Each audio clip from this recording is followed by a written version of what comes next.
ठीक है, टॉपर बनने के रेस में आपको जो पहले फिक्स, जो जिसका सिलेबस फिक्स है उसको जरूर पढ़िए, वही पैटर्न से पूछता है, बार बार वही पैटर्न पूछता है, तो इसलिए मैं फोकस कर रहा हूँ आपको इस बार इंग्लिश में 100 मार्क्स लाने के लिए। ठीक है, ऑल द बेस्ट। हेलो, आज हम लोग बात करेंगे इंग्लिश में मार्क्स कैसे गेन करें। सबसे पहले ये जान लीजिए कि इंग्लिश स्कोरिंग सब्जेक्ट है, लेकिन मैक्सिमम स्टूडेंट इसमें फेल हो जाते हैं। इसके पीछे रीजन होता है। आज ये वीडियो आपके लिए गेम चेंजिंग पॉइंट होगा। सबसे पहले आपको समझना होगा कि इंग्लिश हार्ड नहीं है, टफ नहीं है। ठीक है, इंग्लिश क्या है ना कि इंग्लिश का सिलेबस फिक्स है, जो सिलेबस है फिक्स है, कोई इसमें नहीं होता है, रैंडम रहेगा। इसलिए ये इसके मार्क्स गेन करना बहुत ज़्यादा आसान होता है, लेकिन हम लोग इसको सही से नहीं पढ़ते हैं। जो हम लोग का स्ट्रेटेजी होता है वो सही नहीं होने के कारण हम लोग इसमें फेल हो जाते हैं। तो चलिए हम आज आपको बताएंगे कि कैसे हम लोग प्लान करें कि हम लोग अपना 100 में 100 मार्क्स आए। तो पार्ट 2 है कि सिलेबस ब्रेक डाउन। तो सबसे पहले सिलेबस को ब्रेक डाउन करिए। तो 4 भाग में मैंने बांटा हूँ, इस पर हर चीज़ के एनालाइज करूँगा। ठीक है, पहला है ग्रामर, ठीक है, दूसरा है वोकैब्युलरी, तीसरा का है कॉम्प्रिहेंशन, चौथा है एरर डिटेक्शन। इसमें से क्या करना है अब नेक्स्ट मैं बताऊंगा कि सबका अलग अलग कितना नंबर मार्क्स आता है और कैसे इसको पढ़ें कि आपको 100 में 100 मार्क्स आए। ठीक है, अगर ये चारों को आपने करेक्ट कर लिया, ये चारों आपने करेक्ट कर लिया तो आपका सिलेक्शन पक्का। ठीक है, चलिए मेन ग्रामर का इसको फोकस करिए। ग्रामर में क्या है, सबसे ज़्यादा फोकस क्या क्या है, टेंस में, उसके बाद से वर्ब, सब्जेक्टिव वर्ब एग्रीमेंट में, प्रीपोजिशन में और आर्टिकल में।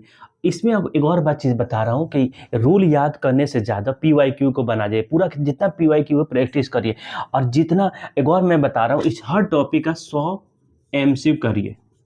जैसे इसको टेंस पढ़िए, इसका 100 MCQ कीजिए। याद नहीं करना है आपको, कोई भी रूल याद नहीं करना। आप हमें इसका जब टेंस पढ़ लीजिए, उसका 100 MCQ कीजिए, आपको याद हो जाएगा। ठीक है, तो यही सबसे ज़बरदस्त है कि जितना भी सब्जेक्टिव, जैसे सब्जेक्ट वर्ब एग्रीमेंट पढ़ेंगे, इसका 100 MCQ कर लीजिएगा। जैसे 100 MCQ कीजिएगा, इसका पूरा एग्रीमेंट याद हो जाएगा। सारी चीज़ें, रूल्स रेगुलेशन सब याद हो जाएगा। उसी तरह प्रीपोजिशन के आर्टिकल से, ये मेन फोकस मैंने बता रहा हूँ। बाकी चीज़ें आप पढ़ लीजिएगा, लेकिन ये सारी चीज़ें को इम्पोर्टेंट है। ठीक है, आपको ग्रामर में 100 में 100 मार्क्स लाने के लिए ग्रामर में ये हो गया। और बाकी पार्ट 4 वोकैब्युलरी स्ट्रेटेजी क्या रहेगा आपको, तो वोकैब्युलरी रटना नहीं है, इसको यूज करने का ट्रिक लगाना है। ठीक है, सबसे पहले रूट वर्ड, जैसे UN, अननोन, ठीक है, लेस, ब्यूटीफुल, डिसएडवांटेज, डिस का क्या होता है ये। ठीक है, इस तरह के जो रूट वर्ड का ट्रिक है उसको डेली पढ़िए। उसके बाद डेली 10 वर्ड याद रखिए। अगर आप 10 दिन डेली 10 गो वर्ड पढ़िएगा तो 100 हो चुकेगा। ठीक है, तो मेरा रिक्वेस्ट है आपको डेली 10 गो पढ़ें और PYQ जरूर बनाइए। PYQ बनाने से क्या होता है, PYQ के उसको क्या होता है, रिपीट करता है, वर्ड क्या करता है, रिपीट करेगा, उसको पूछने की कोशिश करेगा। और एक और याद बता दूँ, PYQ में ऑप्शन 4 होता है। ठीक है, तो 4 एक आंसर हो गया। ठीक है, इसका आंसर ये हो जाएगा। मान लीजिए 15 नंबर क्वेश्चन का आंसर बी है, लेकिन बाकी रूट वर्ड क्या है, बाकी उसका सिनोनिम्स क्या है, एंटोनिम्स क्या है, उसको देख लीजिए, क्योंकि वहीं से ज़्यादातर क्वेश्चन पूछता है कि बच्चा PYQ पढ़ा है या खाली रट गया। तो इसीलिए मैं चाहता हूँ कि PYQ भी पढ़िए, लेकिन उसको एनालाइज करके पढ़िए। ठीक है, तो अब नेक्स्ट स्ट्रेटजी देखते हैं।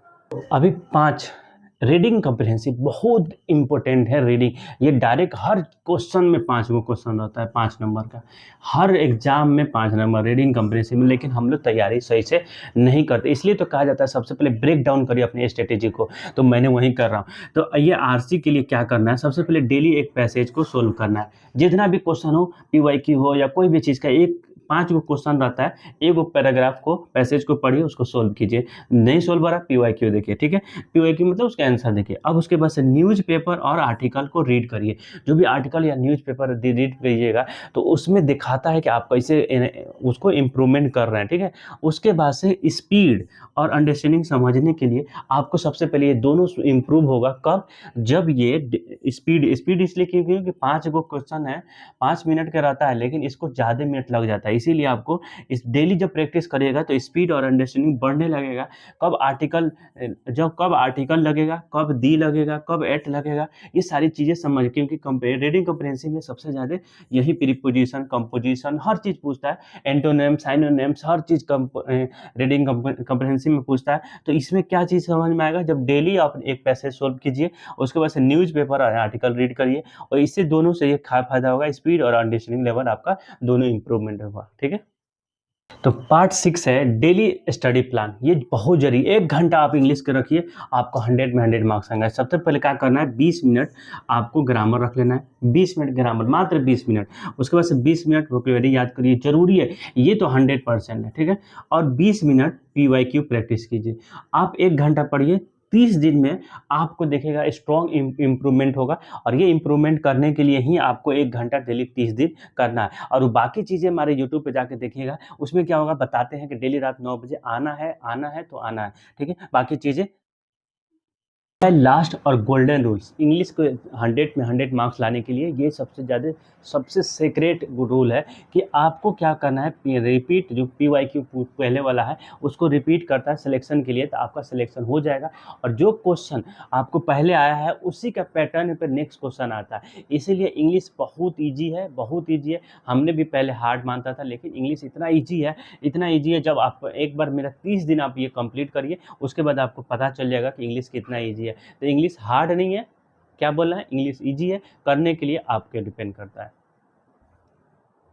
ये समराइज है आपके लिए। देखिए, सबसे पहले पार्ट 1 में स्ट्रेटेजी बनाइए, इंग्लिश के स्ट्रेटेजी की, SSC CGL या जो भी एग्जाम में इंग्लिश है। उसके बाद से पार्ट 2 में आपको सिलेबस को ब्रेक डाउन करिए। सिलेबस को मैंने अच्छे से ब्रेक डाउन कराया हो, ग्रामर, वोकैबुलरी, रीडिंग कम्प्रिहेंसिव, ठीक है उसको। और उसके बाद से सबसे ज़्यादा जरूरी है 3 नंबर ग्रामर में क्या क्या पढ़ना है, मैंने इसको अच्छे से डिटेल में समझा दिया, इसको फुल वीडियो देख लीजिए। और चौथा है वोकैबुलरी में आपको क्या करना है, डेली आपको 10 क्वेश्चन याद करना है, और उसके बाद से PYQ देखना है, क्योंकि PYQ के क्वेश्चन रिपीट करता है, या तो उसी पैटर्न से क्वेश्चन पूछता है। चलिए, उसके बाद से हम लोग को पार्ट 5 है रीडिंग कम्प्रिहेंसिव। रीडिंग कम्प्रिहेंसिव को पता है, हमने बताया था फुल वीडियो में कि डेली आपको एक वो क्वेश्चन बनाना है। ठीक है, आपको एक वो पैसेज को बनाना है, उसको आपका स्ट्रॉन्ग हो जाएगा। उसके बाद से डेली, उसके पार्ट 6 में डेली स्टडी प्लान बनाइए, 1 घंटा का स्टडी प्लान बनाइए, 20 मिनट ग्रामर, 20 मिनट ये वोकैबुलरी, और 20 मिनट का प्रैक्टिस करिए PY का। ठीक है, और उसके बाद से गोल्डन रूल है क्या है आपके लिए, गोल्डन रूल पता है क्या है, PYQ को हमेशा बनाइए। और ये इंग्लिश ईजी है, लेकिन हम लोग क्या है उसको बना दिए हैं भारी, लेकिन भारी नहीं है, उसका रिपीट है, जो सिलेबस पहले से तय है वही उससे पूछता है। इसीलिए PYQ जरूरी है। और ये याद रखिएगा, टॉपर बनने के रेस में आपको जो पहले फिक्स, जो जिसका सिलेबस फिक्स है उसको जरूर पढ़िए, वही पैटर्न से पूछता है, बार बार वही पैटर्न पूछता है। तो इसीलिए मैं फोकस कर रहा हूँ आपको इस बार इंग्लिश में 100 में 100 मार्क्स लाने के लिए। ठीक है, ऑल द बेस्ट।